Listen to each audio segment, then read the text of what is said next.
Good news, the Dacia Duster is on sale in Australia. Sorry, that was an old Top Gear reference. But yes, this is the new Renault Duster. It's basically a rebadged version of the Dacia or Dacia, not sure how to speak Romanian, but it's basically a rebadged version of a very popular SUV in Europe. There's two main powertrain options, including two-wheel drive and four-wheel drive. This is the four-wheel drive. The main difference in terms of the design, the four-wheel drive has a better approach angle. It doesn't have a sort of chin that pokes out from the bumper bar, and that's about it. There's two trim levels as well, Techno and Evolution. Prices start from just $31,990 excluding on roads. Awesome price for a vehicle like this. It's quite large for its class, excellent off-road capability for its class, and just, yeah, very rugged, characterful packaging. It looks quite unique. You'll notice a lot of these sort of wide design elements. That's meant to represent like a branch or some sort of sturdy structure. And from the back, it actually looks a little bit more narrow than it might seem on the screen or on paper. But that's just because of the wheelbase, which is pretty long, and then it provides good interior packaging and passenger space and so on. Inside, lots of rugged elements as well. You've got this sort of chunky dashboard and door trims, fully digital instrument cluster and touchscreen, obviously. And then down below, we've got drive modes in the 4x4 version. Now, interestingly, the 4x4 is only available with a manual transmission and comes with a different engine, a 1.2 mild hybrid turbo petrol 3-cylinder, 96 kilowatts, 230 Newton meters, while the two-wheel drive or the front-wheel drive comes with a 1.3 litre turbo petrol 4-cylinder, 113 kilowatts and 270 Newton meters. And it comes paired with a 7-speed dual-clutch automatic. Now, we spoke to Renault about getting an automatic version of the four-wheel drive, but it's not currently in production anywhere in the world, so there's just no availability for it. But they said there might be something in the future for those who want the 4x4 capability, but with an auto transmission. Even so, it is very cool to see a manual transmission in 2025. I really enjoy it. It's a little bit sort of slow and I want to say clunky, but it's not a sports car manual transmission. It's just take your time. It reminds me of like the Citroen Cactus a little bit. I really like the Citroen Cactus. It's not fast, but it's just very involving, very engaging and fun to drive. Got a key start with this one. That's very cool. I don't really see that in 2025 anymore. And yeah, good driving position, plenty of adjustment from the steering column. It goes up and down and in and out. And then the seats actually feel quite nice. This is, yeah, it feels like a vehicle you just want to take on a nice country road or something like that, a camping trip. It's just got that character about it. I don't know how to explain it, but just sitting in here just makes me want to go for a drive along the dirt road and just have a bit of fun, actually. Up on the dash here, the touchscreen is pretty good. It's got some physical buttons for the volume control, which is, you know, quite unique. And you've got sort of a main menu selection here, your vehicle settings, dynamic chassis. You can play around with different bits and pieces. You've got a live telemetry there and all of your safety systems. Speaking of safety, actually, this has been rated 3 stars Euro ANCAP. So that's for the Dacia version or Dacia version. It doesn't mean it will translate to the Renault version. We asked about what's the main difference between the Renault and the Dacia, and they said that the Renaults have a little bit more refinement in terms of sound deadening materials compared with the Dacia. So not a major difference. You'd expect that Euro ANCAP score to be pretty similar to the ANCAP score. It might not achieve, well, it probably won't achieve 5 stars. Plenty of storage down below. You've got a little shelf for your phone, wireless phone charging pad, and then some cup holders, center armrest as well. And in the back, yeah, I've got a decent amount of room for this class. I think this is at least average or above average, depending on what you're comparing it to. But yeah, I've got plenty of room. I can see out quite easily. And even the trim here, like it's just a nice textured trim. It's not just basic black. There is no flip down armrest, unfortunately, but you do have climate vents in the back and multiple charging options. And it doesn't really have bottle holders in the doors either, although you probably could get some bottles in there. And in the back, 358 litres in the four-wheel drive version and 472 in the two-wheel drive. So there are some advantages of going with the two-wheel drive, but then there's also obviously advantages going with the four-wheel drive as well. The four-wheel drive has 212 millimeters of ground clearance, while the two-wheel drive is about 170 something. So it does actually have better preparation for off-roading, not just with four-wheel drive grip.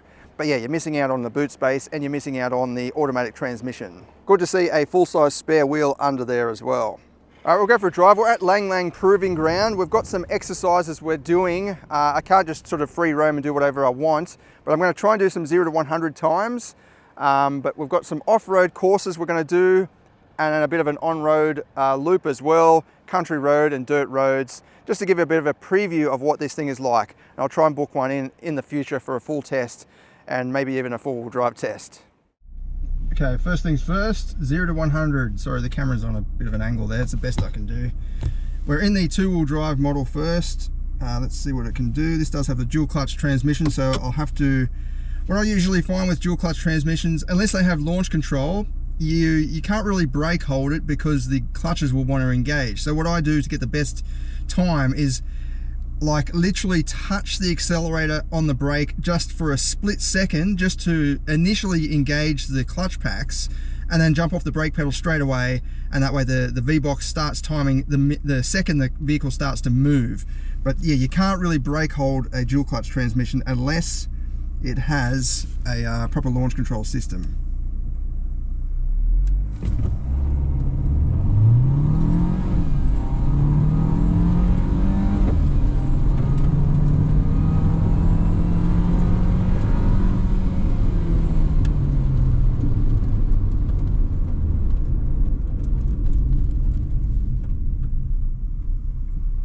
Looks like it's done 9.02.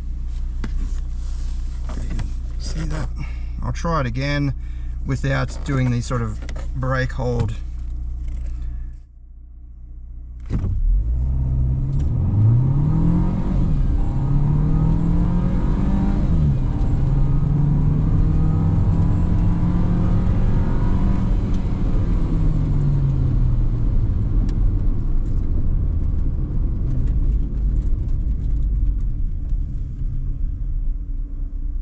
There we go, it's actually a little bit quicker by not doing the mild brake hold method. That's just done 8.83. Not bad for a little 1.3 litre engine. Now I haven't turned the stability control off or anything like that, so you might get slightly quicker. I'll, as I said, I'll try and book one of these in and do the full performance test, quarter mile and all that sort of thing, turn everything off and see if it's any quicker. But even so, 8.8 I think is very reasonable for this level of power and for this class.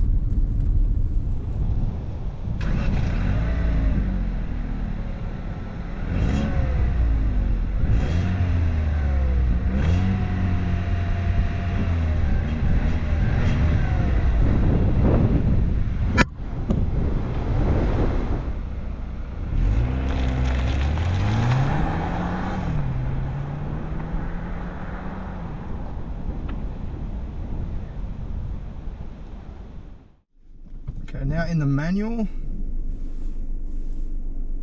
I've just got it in the auto drive mode. There is an eco mode, but no sport mode, and I've got the stability control or traction control turned off.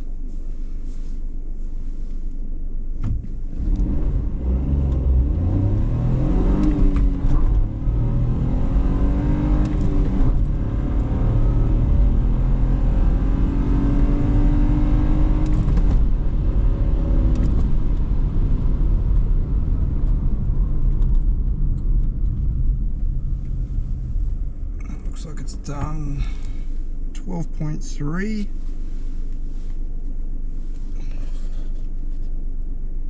$12.29.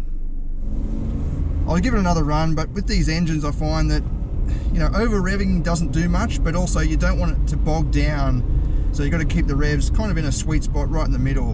But I'll just try launching with slightly higher RPM.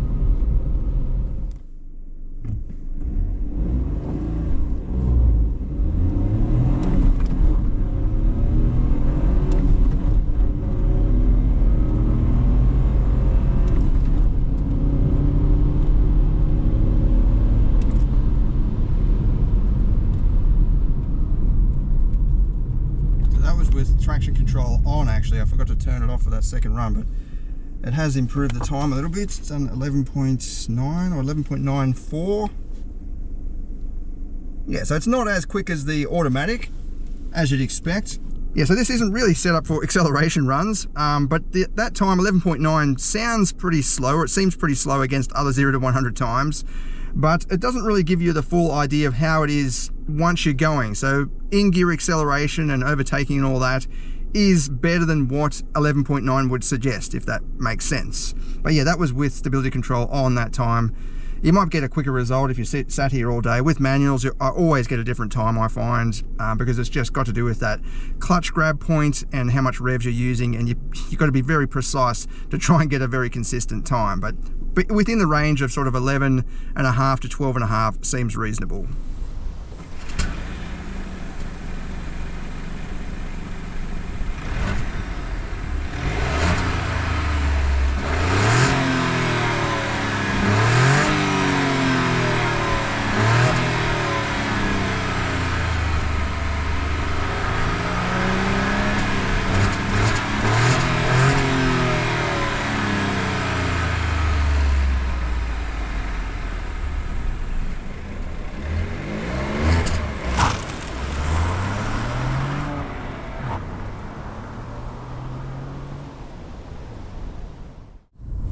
Okay, starting out in the entry two-wheel drive. So this does have torsion beam rear end, as you know, not as kind of comprehensive as the four-wheel drive, I guess, but we've got the automatic. And I think that's going to be a bit of a, you know, a little bit of a hurdle for some that want the four-wheel drive but don't really want a manual. But we'll see how this 7-speed dual clutch gearbox behaves. It seems to be pretty good so far. Relatively smooth for a dual clutch. I think the best element, you know, that I like so far is the suspension. It just feels kind of sturdy, but it's still got what feels like plenty of suspension travel, if you like.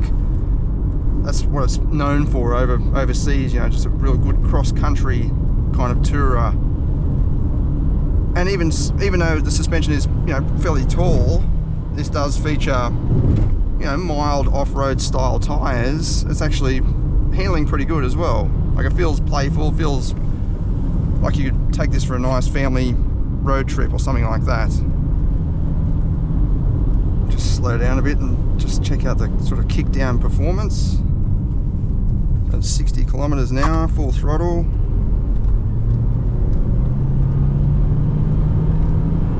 And there's 100. So it goes okay. Like, it's, I think the engine does have a bit of character to it. And with the dual clutch, obviously the shifts are really fast. But it's, yeah, it's not going to set the world on fire in terms of performance. It's not really about that anyway. Down through here we've got some undulations where, you know, it's designed to unsettle the vehicle. See how we go. We're going about 120, 115. Yeah, that's actually really good through there. The body is remaining very controlled. It doesn't feel nervous. The suspension isn't topping out or anything like that. It feels really good.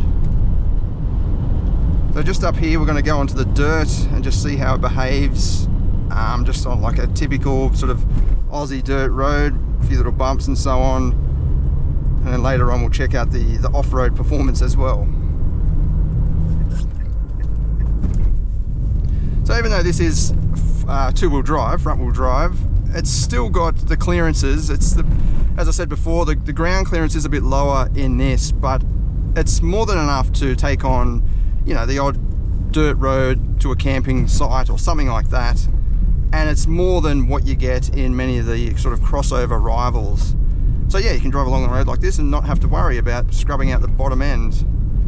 And it feels pretty good. The tyres are doing their best, I guess. You can fit all terrains to this, as we've seen with that the concept car, but this is doing pretty good. I reckon I could have some fun. Feels like you can sort of throw the weight around a little bit as well, like the suspension's got a little bit of movement in it to allow that sort of thing. You could probably get some lift-off oversteer happening, but we're under controlled conditions, so we can't really do that today, but I feel like you could have some fun in this thing. Got a cattle grid. Yeah, really nice. It feels refined. There's no sort of excess rattling and shaking going on with all the trim. It feels well put together. And that helps when you're going on a road trip and you encounter roads like this, you know, you don't want to be sitting in this vehicle that's shaking all over the place. This is kind of, it feels like it's made for this sort of thing. And here we've got some lovely tarmac surface, which we might find in, you know, parts of Sydney and so on. And again, it's feeling nice and well made and well put together. We'll go out in the 4x4 version now and check out the off-road performance. How good is it to have a manual transmission? I mean, this is very rare in this day and age to have a manual, but I mean, it is a little bit disappointing, as I said, to not have a automatic option, at least for those who can't drive a manual but still want the four-wheel drive running gear. But yeah, it's very easy to drive this thing. It doesn't bog down too much because it is a mild hybrid engine, so it's got a little bit of electrical assistance there. But it is only a 3-cylinder, so yeah, it's best to keep the engine revs up a little bit. But very light clutch action, bit of a long throw gearbox, but it's kind of fun in an old school way, I guess. And this just does have the multi-link rear end as well, compared with the front wheel drive, so you know, slightly better dynamics, I guess.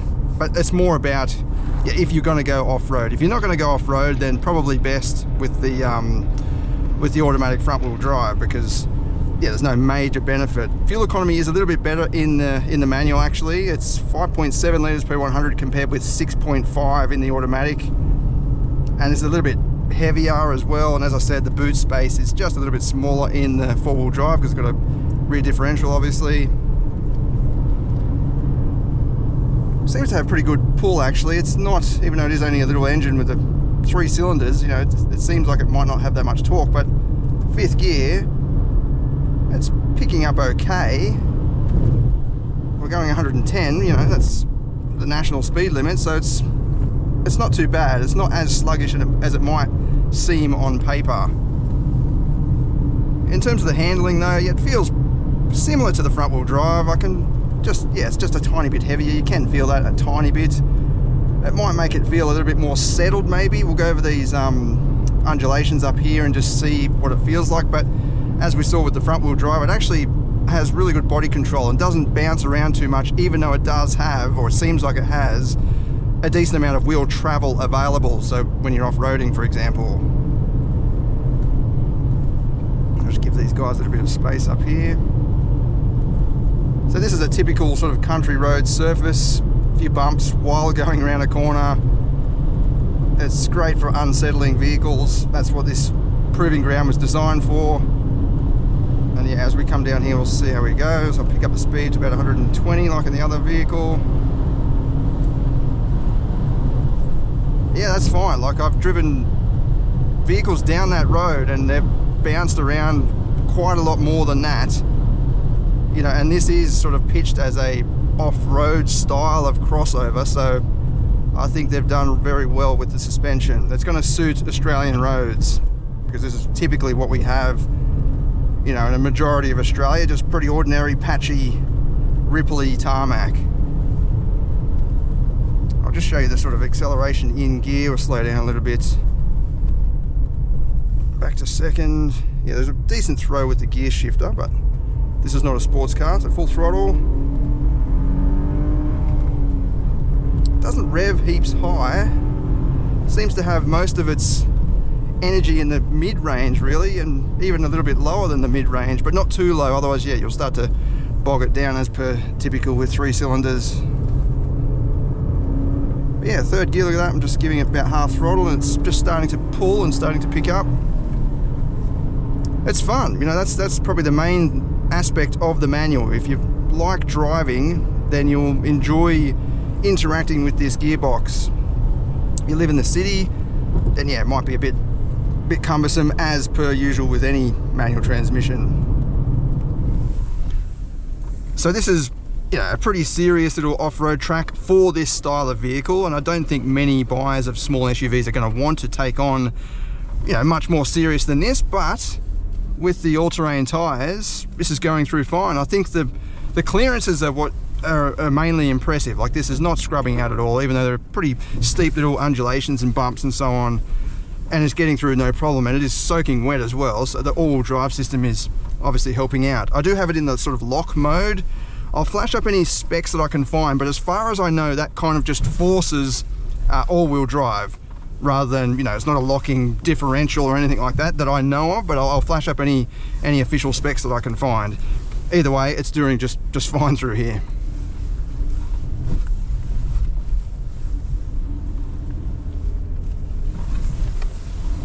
I guess the good thing about it is it's fun. You can go, you know, for a camping trip or something like that and go on a little four-wheel drive track and just have a little bit of fun, which again, you wouldn't be able to do in many of the sort of crossover style competitors.